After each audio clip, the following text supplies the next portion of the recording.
ॐ अज्ञानतिमिरान्धस्य ज्ञानञ्जनशलाकया चक्षुरुन्मीलितं येन तस्मै श्रीगुरुवे नमः। हरे कृष्णा। तो आज हम आपको एक बहुत ही शिक्षाप्रद कहानी सुनाएंगे, एक ऐसे पेड़ की जो अपना सब कुछ दे देता है।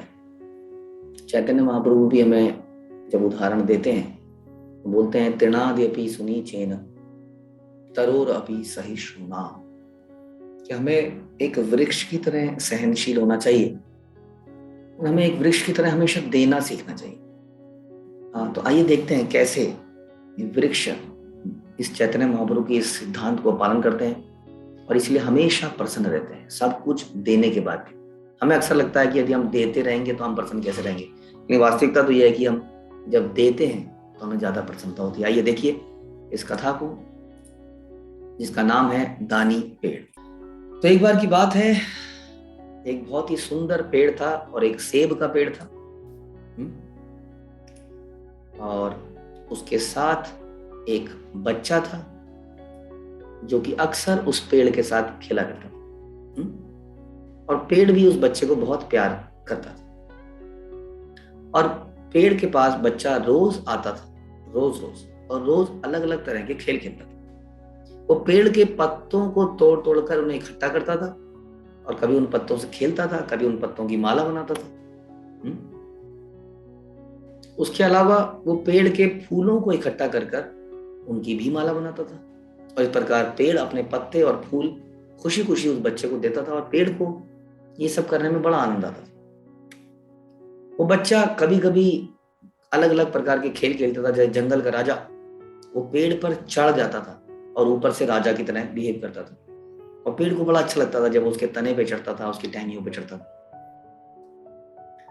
और वो उस पेड़ में झूला करता था। पेड़ में झूला बनाकर उसकी टहनियों पर हम अगर किसी के ऊपर कभी झूलने का प्रयास करेंगे तो उसमें आदमी को बड़ा दर्द होता है, क्योंकि पूरा हमारा वजन उसके ऊपर आ जाता है। और वो पेड़ पे झूलता था, और इस प्रकार पेड़ की टहनी झुकती थी, लेकिन पेड़ बड़ा प्रसन्न होता था इस प्रकार से जब वो झूलता था। पेड़ पर चढ़कर वो पेड़ में उगने वाले फलों को या सेब को खाता था और पेड़ बड़ी खुशी से अपने सारे फल उसको देता था। वो सारे एप्पल या सेब खा के फेंकता था, उसके बीज फेंक देता था। फिर पेड़ और लड़का साथ साथ लुका छुपी खेलते थे। छुपा छुपी ये खेल रहा है, लड़का यहाँ छुप गया, तो पेड़ के साथ उसका इतना घनिष्ठ संबंध बन गया था। जब वह थक जाता था तो वो नीचे सो जाता था पेड़ की छाया में, पेड़ के तने की जड़ पर अपना तकिया बनाकर वहां पर सो जाता था और पेड़ उसको अच्छी ऑक्सीजन देता था। और इस प्रकार से वो वहां सो जाता था। लड़का भी पेड़ से बहुत प्यार करता था और पेड़ भी बहुत खुश था। दोनों बड़े खुश थे इस व्यवहार से। और समय बीतता गया और धीरे धीरे वो लड़का अब बड़ा हो गया। जैसे ही हम बड़े होते हैं हमारे अंदर बहुत सारे ग्रीड, लालच, लस्ट और चीजें पैदा हो जाती हैं। जब हम बच्चे होते हैं तो हमारे हृदय में मैनिफेस्ट नहीं होती हैं, लेकिन जैसे जैसे बड़े होते हैं हम सेल्फिश होते जाते हैं। हम अपने बारे में अधिक सोचते हैं, दूसरों के बारे में कम सोचते हैं। हम लेने के बारे में ज्यादा सोचते हैं, देने के बारे में कम सोचते हैं। और इस प्रकार अभी लड़का बड़ा हो गया और अब उसके पास समय नहीं था पेड़ के पास आने का। पेड़ धीरे धीरे अकेलापन महसूस करने लगा। एक दिन जब लड़का पेड़ के पास आया तो पेड़ ने कहा, बेटा आओ मेरे तने पर चढ़ो, मेरी डालों में झूलो, मेरे फल खाओ, मेरी छाया में लेट जाओ, खेलो, खुश हो। लड़के ने कहा, अब मैं बड़ा हो गया हूँ, अब मेरी उम्र पेड़ पे चढ़ने और खेलने की नहीं रही है। मैं अब चीजें खरीदना चाहता हूँ, मजा करना चाहता हूँ, मुझे कुछ पैसे चाहिए, क्या तुम मुझे दे सकते हो? ठीक उसी तरह से जैसे हम अपने माता पिता के साथ रहते हैं और बचपन में अपने गुरु से बहुत कुछ सीखते हैं और धीरे धीरे वो हमें अपने कंधों पे लटकाते हैं, हमारी इच्छाओं को पूरा करते हैं, हमें गाइड करते हैं, पाल पोस के बड़ा करते हैं। और एक दिन हम कहते हैं, मुझे आपके लिए समय नहीं है, मुझे कुछ पैसे दे दीजिए, बस मुझे पैसे की जरूरत है, मुझे पॉकेट मनी दे दीजिए। तो लड़का कहता है, मुझे कुछ पैसे चाहिए। फिर कहता है, मेरे पास तो पैसे नहीं है, मेरे पास तो केवल ये पत्ते और ये सेब हैं, आप चाहो तो ये सारे सेब ले जाओ, इससे जो तुम्हें पैसे मिलेंगे उससे तुम खुश हो जाओगे। भगवान भी ऐसा करते हैं, हम भी भगवान से कहते हैं, भगवान मेरे पास टाइम नहीं है आपके मंदिर में आने का, मेरे पास टाइम नहीं है आपकी माला जपने का, मुझे पैसा चाहिए, भगवान पैसा दे सकते हो क्या? भगवान कहते हैं अच्छा बेटा पैसा ले लो। इस प्रकार से पेड़ कहता है मेरे फल ले लो। लड़का पेड़ पर चढ़ जाता है और सारे फल तोड़ देता है और उन्हें बाजार ले के बेच देता है और बाजार से जो पैसे मिलते हैं उससे आनंद लेता है, लेकिन पेड़ के पास नहीं आता है। सब कुछ पेड़ से लेता है लेकिन पेड़ के पास नहीं आता है। हाँ, अब लड़का खुश था लेकिन कई दिनों तक आता नहीं है। पेड़ फिर से दुखी हो जाता है। लड़का एक दिन फिर उसके पास आता है और पेड़ एकदम से खुशी से हिलने लगता है, कहने लगता है आओ आओ आओ मेरे तने पे चढ़ जाओ, अब तो खुश हो ना, मेरी डाली पे झूलो, खुश रहो। लड़का कहता है अब मुझे पेड़ों पर चढ़ने की फुर्सत नहीं है, मुझे एक घर की जरूरत है जिसमें मैं ढंग से रह सकूं। मेरे पास पत्नी है, बच्चे हैं, उनके लिए घर चाहिए, घर दे सकते हो क्या तुम एक? पेड़ ने कहा मेरे पास तो घर नहीं है, मैं तो जंगल में रहता हूँ, लेकिन तुम चाहो तो मेरी शाखाओं को काट लो और उनसे घर बना लो और उसी में खुश रहो। इसी प्रकार से भगवान कहते हैं कि तुम्हें अगर मुझसे अलग रह के प्रसन्न रहना है तो मैं तुम्हारे लिए एक घर बनाता हूँ, ये मटेरियल जगत, यहाँ पे तुम खुश रहो। हमारे गुरु, हमारे माता पिता जिनको हम भूल जाते हैं, वो भी हमें कहते हैं हमने तुम्हें ज्ञान दे दिया, बड़ा कर दिया, अब तुम इस ज्ञान के सारे चलो, जहाँ रहो खुश रहो, हमें है इस प्रकार से बोलते हैं। और हम कृतज्ञ होने के कारण सब भूल जाते हैं कि हमें क्या क्या जीवन में मिला और हम संसार में मजा लेने निकल जाते हैं कि हम एंजॉय करेंगे, हम एंजॉय करेंगे, हम एंजॉय करेंगे। बट क्या हम एंजॉय करके प्रसन्न रह पाएंगे? आइए आगे चलते हैं। तो उन्होंने कहा तुम मेरी सारी शाखाएं काट लो तब तो खुश रहोगे।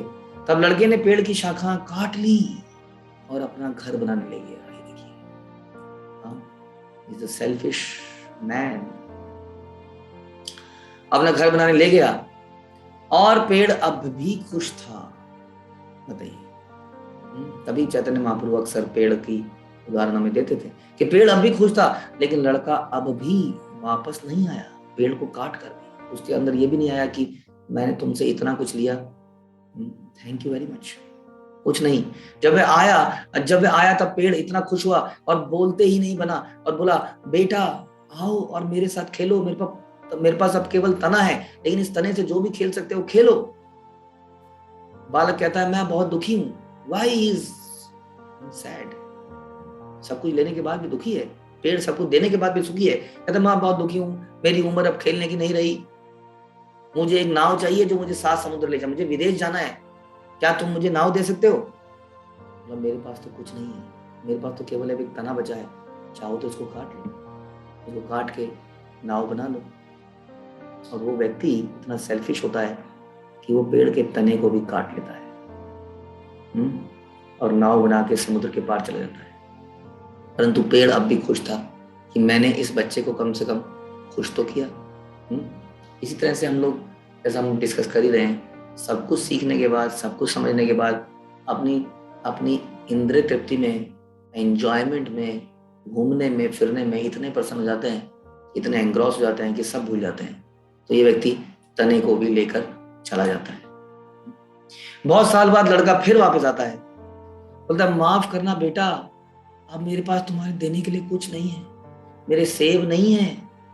वो लड़का कहता है, ये आदमी अब तो बूढ़ा हो गया है, कहता है मेरे दांत अब बिल्कुल कमजोर हो गए, मैं सेब चबा भी नहीं सकता। पेड़ कहता है मेरे पास अब शाखाएं नहीं है जिन पर तुम झूल सको, मैं बहुत बूढ़ा हो गया। आदमी कहता है मैं बहुत बूढ़ा हो गया, मैं शाखाओं पे नहीं झूल ही नहीं सकता। कहता है मेरे पास अब तना भी नहीं रहा जिस पर तुम चढ़ सको।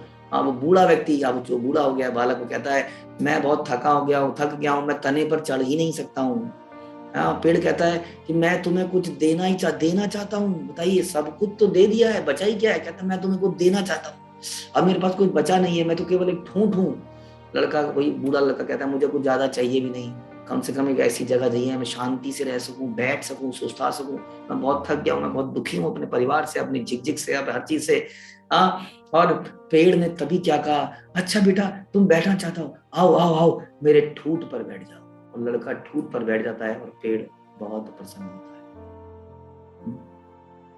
एक अद्भुत कहानी है जो कि हमें बहुत कुछ सिखा रही है, कैसे एक पेड़ सब कुछ देकर भी प्रसन्न है और कैसे एक व्यक्ति सब कुछ लेकर भी अप्रसन्न है। ये सीख हमें सीखनी चाहिए कि जीवन में यदि हमें प्रसन्न रहना है तो हमें देना सीखना पड़ेगा, जैसे कि पेड़, और सब कुछ सहन करना पड़ेगा। जब हम देते हैं तो हमारी शाखाएं काट ली जाती हैं, हमारे फल तोड़ दिए जाते हैं, हमारा तना काट लिया जाता है, लेकिन फिर भी जो देने की प्रवृत्ति रखता है उससे भगवान प्रसन्न होते हैं और उसको परम आनंद देते हैं। इस प्रकार वैष्णव भी सबको देते देते अपना सब कुछ समाप्त कर लेते हैं। हाँ, इसलिए वो भगवान को इतने प्रिय हैं। तो मेरी आपसे यही रिक्वेस्ट है कि इस प्रकार से हम पेड़ बनने का प्रयास करें, और अपना सब कुछ न्यौछावर कर दें भगवान के लिए, गुरु परंपरा के लिए, हमारे सीनियर्स के लिए, जिन्होंने भी हमारी लाइफ में कुछ किया उनको, उनके लिए। संसार में सबसे बड़ा गिफ्ट है कृष्ण भावनामृत का। तो कृष्ण भावनामृत को हम सबको दें और इसके लिए जो भी मूल्य देना पड़े, जो भी बलिदान देना पड़े, उसको करें। हरे कृष्ण। श्रील प्रभुपाद की